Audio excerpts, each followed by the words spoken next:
Shalom, shalom, frères et sœurs, bienvenue à Capsule Divine, votre émission. La divine du jour se porte sur Ésaïe 40, verset 29. Voilà, nous avons Christ a redonné la vie à mon âme, après tant d'années de souffrance, Christ a redonné la vie à mon âme. J'avais mal aux yeux, il m'a guéri, oh. J'avais mal aux dents, il m'a guéri, oh. J'avais mal au ventre, il m'a guéri, oh. Et Christ a donné la vie à mon âme. Amen, amen, amen. Alors, nous allons lire rapidement la parole de Dieu sur Ésaïe 40, verset 29. Alors, il donne de la force à celui qui est fatigué et il multiplie les ressources de celui qui est à bout. Les adolescents se fatiguent et s'épuisent. Les jeunes gens se mettent à trébucher. Mais ceux qui comptent sur l'Éternel renouvellent leurs forces et prennent les envols comme des aigles. Ils courent sans s'épuiser et ils marchent sans se fatiguer. Oh, ce verset est magnifique. Il est très magnifique. Je vais partager ce verset avec vous parce que ce verset m'a parlé, ça m'a touché. Nous avons tous des ados, nous avons tous des jeunes gens, nous avons tous des personnes comme nous qui sont ni vieux ni jeunes. Voilà. La Bible nous parle ce matin dans Ésaïe 40, verset 29. Il dit que il donne de la force à ceux qui se fatiguent et il renouvelle et il multiplie les ressources de celui qui est à bout. Il y a beaucoup de personnes qui sont à bout ce matin. Hein? Il y a beaucoup de gens comme nous qui sont à bout. Les adolescents se fatiguent et s'épuisent. Vous n'avez pas remarqué que nos ados se fatiguent et s'épuisent. Et puis les jeunes gens se mettent à trébucher. Mais ceux qui mettent leur confiance à l'Éternel renouvellent leurs forces et prennent leurs envols comme des aigles. Ils courent sans s'épuiser. Ils marchent sans se fatiguer. Toi qui es fatigué, il dit que il donne la force à ceux qui sont fatigués. Comment le Seigneur peut donner la force à celui qui est fatigué? Donc, la parole de Dieu nous dit dans le livre des Jean qu'au commencement était la parole était Dieu, Dieu était la parole. Alors, Dieu donne des forces à celui qui est fatigué. Donc, ça veut dire que tu dois remplir ton âme de la prière, des chants de louange, de l'adoration, de la lecture, de la méditation. Tu dois méditer la parole de Dieu. Il nous dit dans Ésaïe 40, verset 29, Ésaïe 40, verset 29 nous dit que il donne de la force à celui qui est fatigué. Donc, celui qui est fatigué, qui donne la force? C'est Jésus-Christ qui donne la force à celui qui est fatigué. Et ça, c'est sûr, hein? Et il multiplie les ressources de celui qui est à bout. Ça m'a touché. Il multiplie les ressources de celui qui est à bout. Mais qu'est-ce qui te rend à bout?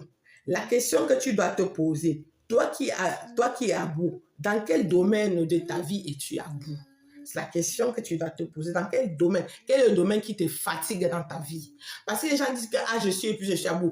C'est dans quel domaine? C'est un domaine, le domaine du ménage, le domaine du mariage, le domaine familial. C'est quel domaine? Le domaine économique, le domaine financier, le domaine de la politique, le domaine intellectuel. Tu es fatigué. Qu'est-ce qui te fatigue? Qu'est-ce qui te fatigue? Qu'est-ce qui te met à bout? Parce qu'après, il donne des forces à celui qui est fatigué, hein, et il renouvelle, il multiplie les ressources de celui qui est à bout. Dans ce domaine où tu es à bout, le Seigneur va te donner des nouvelles idées. Il va te donner des nouvelles idées, des idées que tu peux utiliser dans tous les domaines. Que ce soit dans le domaine familial où tu rencontres plusieurs difficultés à vouloir unir une famille divisée, où tu dois toujours te justifier, où tu dois toujours demander pardon parce que tu cherches la paix, où tu dois toujours t'excuser. Le Seigneur te donne des idées, comment il faut faire pour s'en prendre. Parce que Dieu te donne des idées. Dieu ne veut pas te donner de l'argent comme ça, il te donne des idées. Il te dit, toi qui as des problèmes financiers, fais des macarons et dépose-les quelque part. Peut-être vends-les, ton compte sera plein, comme ça tu vas résoudre tes problèmes. Alors, tu te mets à faire des macarons. Et je te dis encore que si ces macarons, si tu peux les partager avec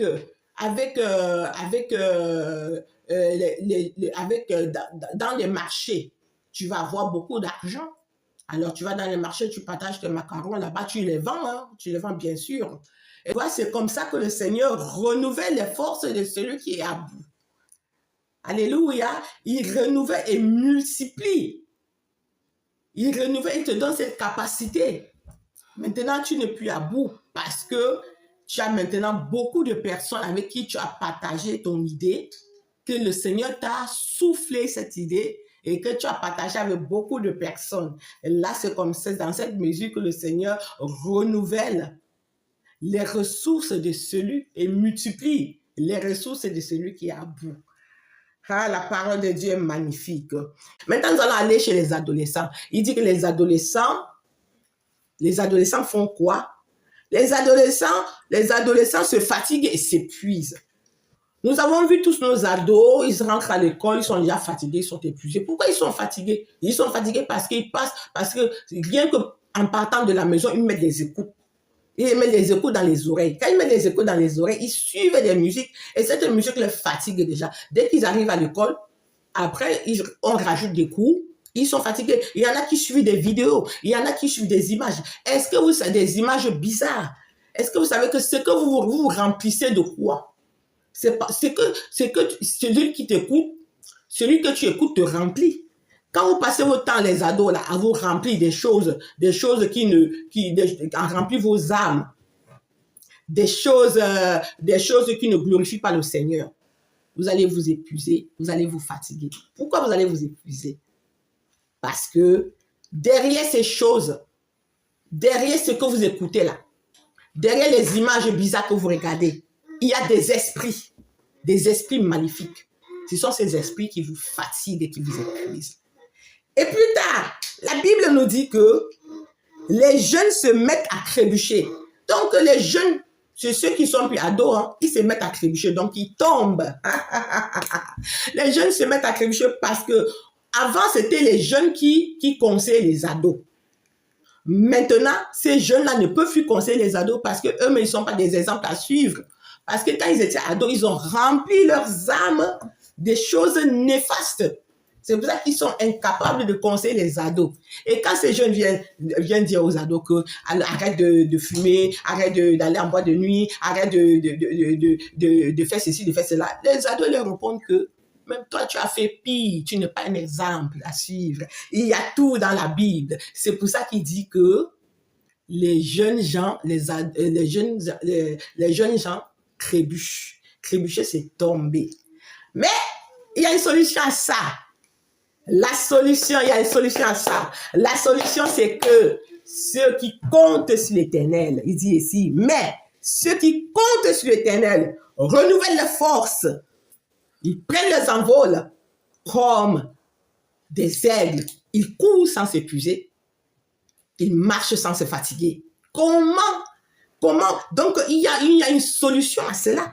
Pour renouveler vos forces, vous les adolescents, vous les jeunes gens, vous les personnes fatiguées, pour renouveler vos forces, il faut remplir votre âme des chants, des cantiques, de l'adoration, de la méditation, de la lecture biblique. Quand vous remplissez il faut compter. Donc il dit, mais ceux qui comptent sur l'Éternel, là, c'est qui? C'est ceux qui ont mis leur confiance en l'Éternel. C'est ceux qui pensent au Seigneur dès qu'ils se réveillent, dès qu'ils se couchent. Ils renouvellent. Ceux qui comptent, c'est ceux qui ont pris le Seigneur comme le barycentre, comme le médiatrice. Donc, ils pensent à Dieu le matin, à midi et le soir. Comme la parole de Dieu dit, tu aimeras ton Dieu de tout ton cœur, de toute ton âme et de tout ton esprit. Ils aiment le prochain comme eux-mêmes. C'est eux-là, ceux qui comptent sur l'Éternel. Ils comptent sur l'Éternel. Ils mettent l'Éternel devant. Il dit à l'Éternel que je ne peux rien faire sans toi. Il dit au Saint-Esprit, je ne peux rien faire sans toi. Je ne peux pas faire un pas sans toi. Je ne veux pas avoir d'argent sans toi. Je ne peux rien sans toi. C'est ceux-là qui comptent sur l'Éternel. Il dit que ceux qui comptent sur l'Éternel renouvellent leur force. Ils prennent leurs envols comme des aigles. Ils courent sans s'épuiser. Ils marchent sans se fatiguer. Et donc, si tu comptes sur l'Éternel, si tu constates que tu es un ado qui est épuisé, qui est fatigué, compte sur l'Éternel. Remets tout à l'Éternel. Quand tu te réveilles le matin, prie. Dis à l'Éternel de te remplir, de te donner une parole. Réjouis-toi, sois joyeux. L'Éternel va te donner cette parole et tu vas remplir ton âme de cette parole. Parce qu'il faut aimer Dieu de tout son cœur, tout son âme, tout son esprit. Et quand tu vas commencer à aimer ton prochain comme toi-même, l'Éternel te dit que tu vas prendre ton envol. Ceux qui comptent sur l'Éternel renouvellent leur force. Ils prennent leurs envols comme des aigles. Il dit que tu vas voler seulement comme des aigles. Rien ne va te retenir. Rien ne va te retenir. Tu seras léger. Tu ne vas plus être épuisé. Tu ne vas plus être fatigué. Parce que le matin déjà, avant le matin, tu ne vas même pas regarder ton téléphone. Tu vas seulement commencer ta journée avec la prière. Tu as commencé ta journée à lire un petit verset biblique. Tu as commencé ta journée à penser à Dieu. Tu as commencé ta journée à chanter une chanson qui te plaît, un gospel que tu as trouvé meilleur. C'est comme ça qu'il a dit que c'est comme ça qu'on compte sur le Seigneur. Voilà. J'espère que ces belles paroles de grâce vont vous parler comme ça m'a parlé. Merci de m'avoir écouté. C'était Capsule Divine pour vous servir et au plaisir de nous revoir. Bye bye.